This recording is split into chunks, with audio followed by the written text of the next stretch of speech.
The Home Affairs Department has once again come under the spotlight, this time as a result of hundreds of fraudulent documents found in one of the buildings in the Johannesburg CBD. Documents including IDs, birth certificates, passports, visas, and the South African Social Security Agency SASSA forms were found in one of the buildings called the Vuselela Plaza, owned by City Property in the city centre. The City Property Group has always prided itself for creating living, working, shopping and leisure spaces that are customer-centric by building upmarket, cosmopolitan and sophisticated property. But now it has fallen into the trap of these syndicates. When one of the private forensic investigators received a tip-off on what was happening in that building, she quickly retrieved those documents, including a fingerprint machine allegedly belonging to the Home Affairs.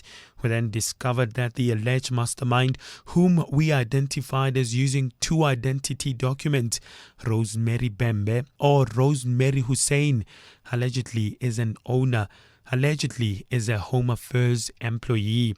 We contacted the Home Affairs Department and spokesperson Siyaxoza explained to us that they can't trace the name of Rosemary or Hussein on their systems. Could it be that she is using two different documents? And how did she get hold of these type of equipment to illegally process the document? How do you link this person to Home Affairs? Is it because she moved from our office to this other building? Because I can't pick up the window. You can't pick up the name. Yeah, but this is not conclusive.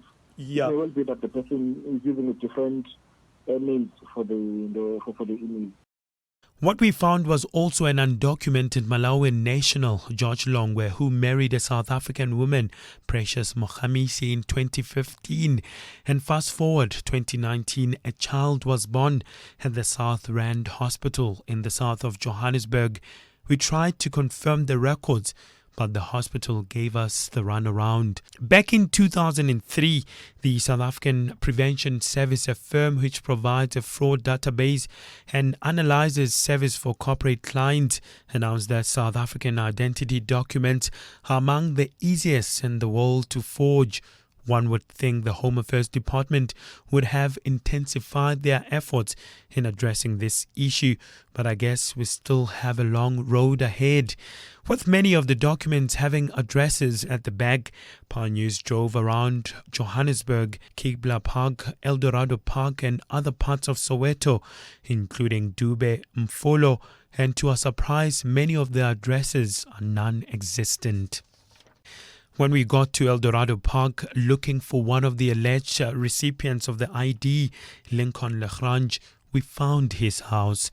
Now the question is, since the Lagrange family is South African, how did the ID end up in one of the city property building? Home Affairs Minister Dr. Aaron Motsoaledi previously told Power News that South Africa needs to modernize its laws to reflect current circumstances based on the country's realities.